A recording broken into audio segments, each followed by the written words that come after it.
Well, Alex, thank you first. It's very good to be here today, and greetings to all in the room. Of course, when we talk about normality, I rather talk about point of life, not from the political perspective, because what it might be reality for politicians, it doesn't mean that it is reality for the ordinary citizens and the people that just want to have easier life. And the things that you mentioned, of course, are very important for those people. And when we talk about normality, I also always want to use this expression, accepting and knowing reality. And reality is not same, I will say, in every part of Kosovo. People live different lives and have different challenges, depends where they live.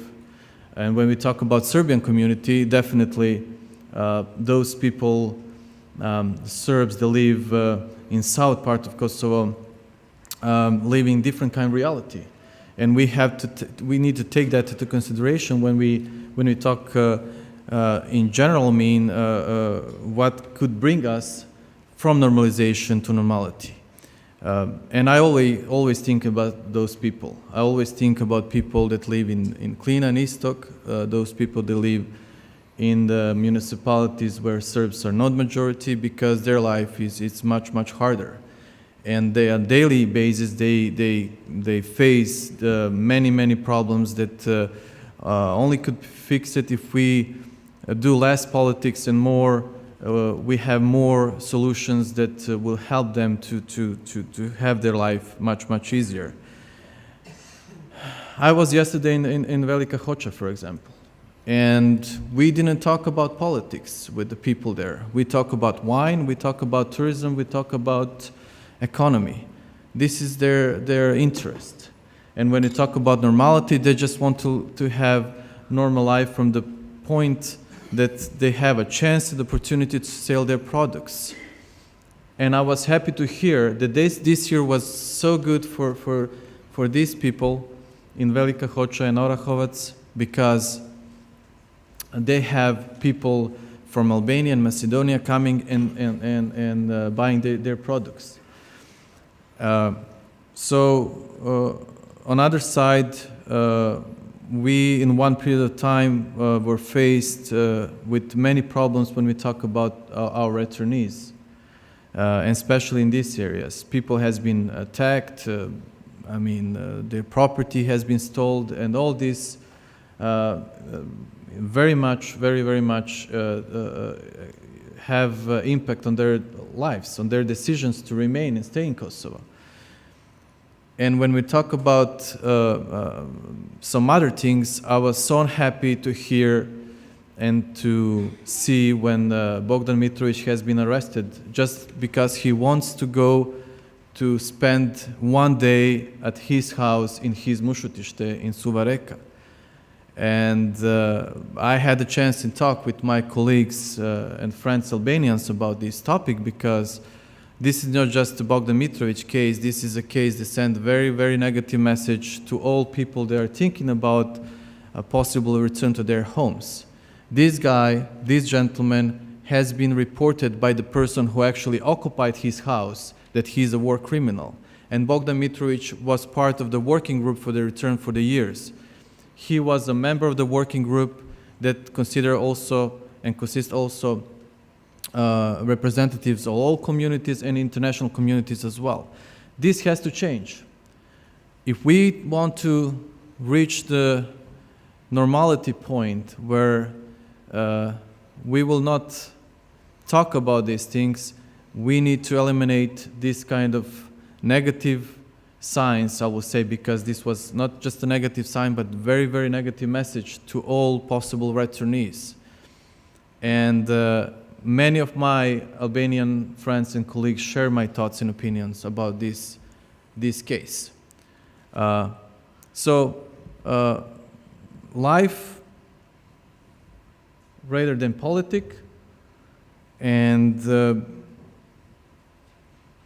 just knowing what happened recently here in Assembly of Serbia with one member of the parliament bringing the stone from the Kosovo, I have to say bread rather than stone, because our life is not reality, and even those people that want to talk about lives and they don't know nothing about lives are just make things harder. So responsibility at the first place of each and every person who wants to deal about Kosovo and and talk about our lives, and they don't know anything about lives. They've never been in Kosovo, and they don't know how we live with our neighbors. Well, Dalibor, take one more minute and tell me what will happen to your people if this is not resolved fast, or if it's not resolved soon. What will happen to your people? Nothing?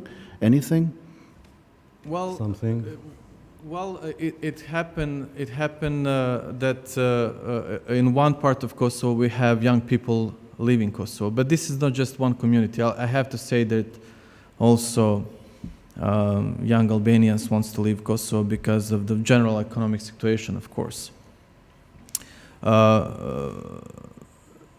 We have to solve all these problems. We need to take a step forward in the way how the things could be solved, and property issues, for example. If we don't take that first very important step, that finally we clear all these cases of occupied property, this will be a very, very tough thing for the future, for the normality. How you can have normality if we still have, and I'm not talking only about Serbs, I'm talking about in general. Whoever occupied property needs to be, by the law, punished for that, and needs to free that property and give it back to the owner. Law on the property verification is very bad. And Srpska Lista will work on amendment of this law because it's about human rights. It's about human rights, and you cannot, solve the property issues with law such is the law on the property verification. It's very negative, it's very bad, and we want to work with our partners on fixing this problem immediately. And another just very quick question before I turn to Arben Gashi. As the Minister for Return, what about educate us on the return of the Albanians into north of Mitrovica. What's happening there? We have been working lately, and we free up 17 apartments in the North Mitrovica, when the 17 Albanian families now having their apartments back. I know this is also a sensitive case, but on another side, we have work on the Brđane case, which is also part of North Mitrovica municipality. Also in the same way as we work in Mušotište. And what I did not like in this specific case is that somebody make parallel. If we return one family here, we can return one family there. This is bad way. I mean, we cannot work this way. We should work on the way. Let's work together how we can create conditions for people to return and be their homes, not with blackmailing, not with other approach. I don't accept this kind of talk. I don't accept this kind of cooperation, because for me, if we talk in that way, we have over 200,000 people. They're still out of their homes, and we will never bring and reach the point of return of them back to their homes. Okay, Arben.